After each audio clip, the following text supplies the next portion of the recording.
À suivre dans la deuxième partie de ce magazine, le reportage sur la nouvelle passerelle du rond-point de Gbessia qui vient d'être inaugurée pour le bonheur des riverains. Cet objet métallique de plus de 5 mètres vient ainsi mettre fin au calvaire des usagers de cette voie. À suivre également le lycée 28 septembre de Kindia qui a formé un grand nombre de cadres ressortissants de cette localité qui est aujourd'hui dans un état de délabrement indescriptible. Il présente le visage d'une école ravagée par le poids de l'âge. La nouvelle passerelle du rond-point de Gbessia vient d'être inaugurée pour le bonheur des riverains. Cet objet métallique de plus de 5 mètres vient ainsi mettre fin au calvaire des usagers de cette voie. Dans la nuit du mercredi, c'est une joie immense qui se lisait sur le visage des citoyens de Gbessia. Mohamed Valek Touré et Amalek Sissela nous signent ce reportage. 5,20 mètres de hauteur, c'est l'altitude de cette nouvelle passerelle de Gbessia marché dans la commune de Matoto. La joie est lisible sur les visages des riverains, la curiosité assouvie. La passerelle métallique est désormais praticable, les riverains exultent. Nous sommes très ravis parce qu'on sait que désormais le travail est bien fait. Le travail est très bien fait, solide et vraiment nous sommes contents. Voyez ce que la population est en train de faire.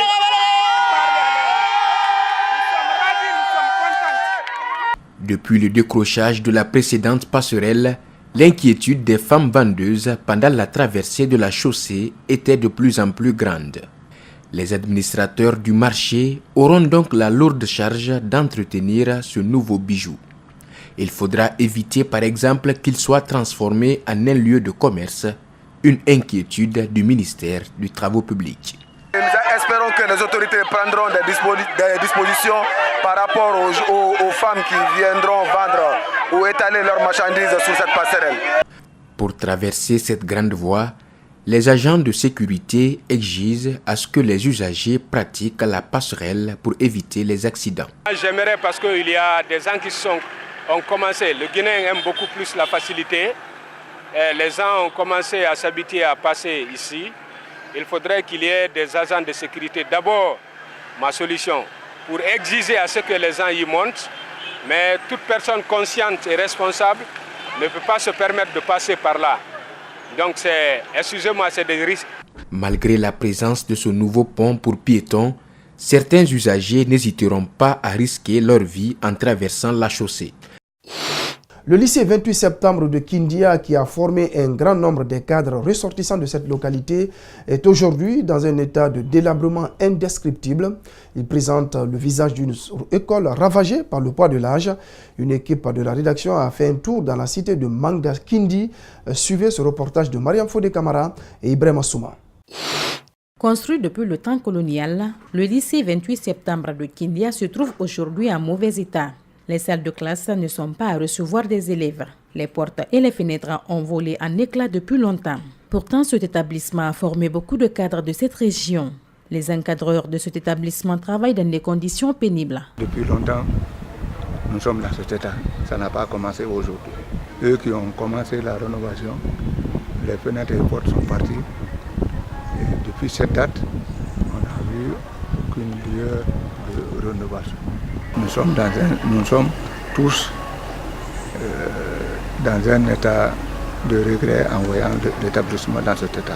Malgré la volonté des enseignants et encadreurs, la tâche ne semble pas facile. Pourtant, la rénovation de cette école était prévue au temps de la transition. Mais cela n'a pas été possible. L'avènement d'Alpha Condé au pouvoir n'a pas permis de changer grande chose.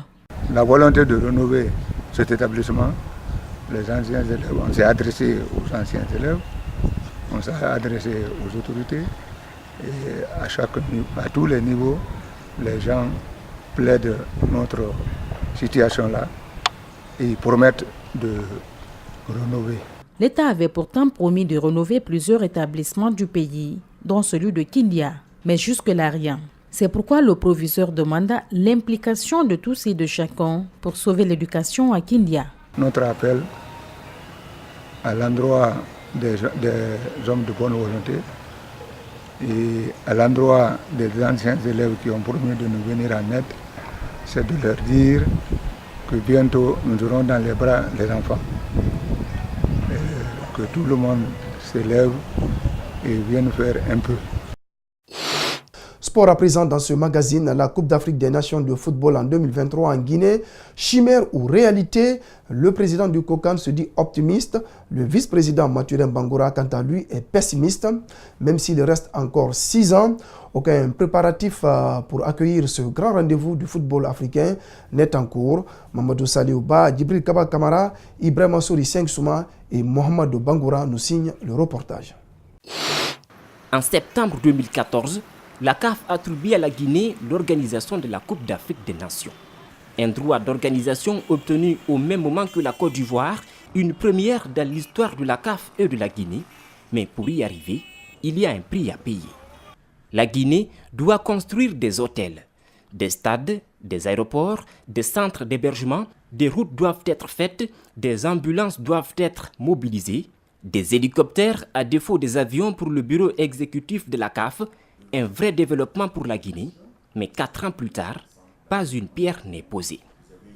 Ils ne comprennent pas qu'en perdant aujourd'hui l'organisation de la Coupe d'Afrique des Nations, que la Guinée aurait perdu comme si on nous avait ouvert la porte du paradis.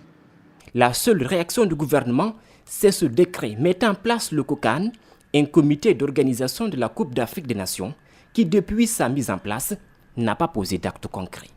Mais ce qui frappe davantage, c'est ce silence de tout le pays et du président qui semble ne pas être amateur de football. La Guinée aujourd'hui, mieux vaut que l'on se retire officiellement avec dignité que de se retirer en étant d'indignes héritiers des pères fondateurs de ce pays. La Guinée est-elle en train de perdre l'organisation de la CAN? Paul Tunkara, journaliste sportif, n'est pas totalement d'accord. Il sait que le défi à relever est énorme. Pour organiser une CAN de 24 équipes, il faut avoir 6 stades. Il faut avoir une ambulance médicalisée à la disposition de chaque équipe. Pour les officiels de la CAF, notamment le bureau exécutif de la CAF, parce que le bureau va vouloir suivre la compétition match par match pour notifier et prendre note, il faut un avion avec équipage à bord à la disposition de ce bureau exécutif-là. Ce qui convainc Mathurin Bangoura, gouverneur de la ville de Conakry et vice-président du COCAN, à dire « Moi, premier vice-président encore du COCAN, oui, que je ne suis pas optimiste par rapport à l'organisation de la Coupe d'Afrique des Nations en Guinée. » Ce sera donc un grand échec et une opportunité ratée, alors qu'elle nous a été servie sur un plateau d'or.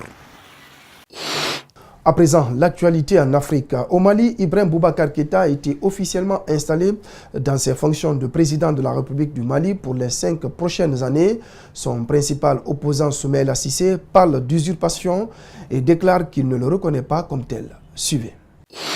Arrivé deuxième avec 32,83% selon le résultat définitif proclamé par la Cour constitutionnelle, Soumaïla Cissé n'a toujours pas accepté l'arrêt de la Cour. Et cela, malgré la prestation de serment du président élu devant les autorités compétentes. Face à ces militants ce mardi, Soumaïla Cissé a tenu à rappeler une fois de plus sa position. Notre lutte pour la justice, la vérité et la liberté ne fait que commencer, elle ne fait que commencer. Le camp du changement, uni et solidaire, rassemblés et déterminés, nous ne lâcherons rien. Nous ne céderons pas. Nous finirons par gagner. Nous finirons par triompher. Car nous sommes majoritaires dans le pays. Nous sommes majoritaires dans le pays. Pour Soumaïla Cissé, Ibeka n'a plus de légitimité à compter du mardi, car, explique-t-il, les vérités des chiffres et celles des urnes n'ont pas été dites.